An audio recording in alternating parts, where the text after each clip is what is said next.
Hi guys, আজি মই বনাম গাজাৰ হালৱা। ইয়াৰ আগৰ দুটাৰ ভিডিঅ'ত মোৰ মিউজিকত কপিৰাইট আহি গ'ল, সেইকাৰণে মোৰ ভইচ কাট হৈ গ'ল।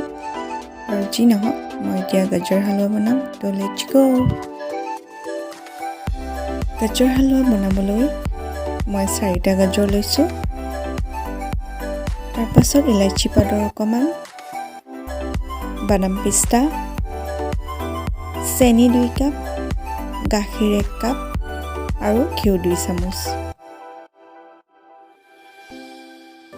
গাজৰখিনি এনেদৰে মিহি মিহিকৈ কাটি ল'ব। প্ৰথমে কেৰাহী এটা গৰম কৰি গাজৰখিনি দি দিব আৰু জুইটো কমত ৰাখিব।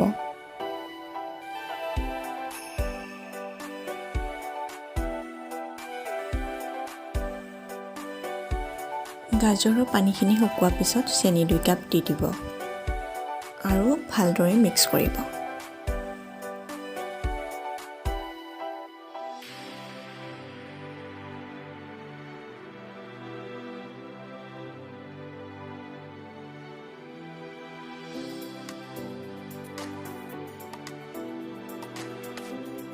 গাজৰ আৰু চেনিখিনি ভালদৰে মিক্স হোৱাৰ পিছত যিখিনি পানী ওলাই সেইখিনি শুকোৱাৰ পিছত গাখীৰ কাপ দি দিব,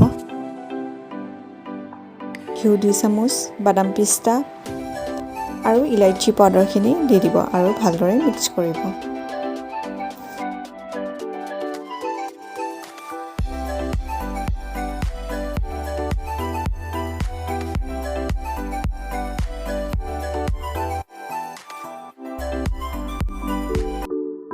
হালৱা ৰেডি।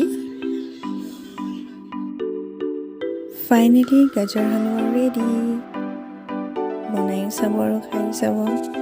লগতে মোৰ চেনেলটো লাইক, শ্বেয়াৰ এণ্ড ছাবস্ক্ৰাইব কৰিব নাপাহৰিব দেই। বাই।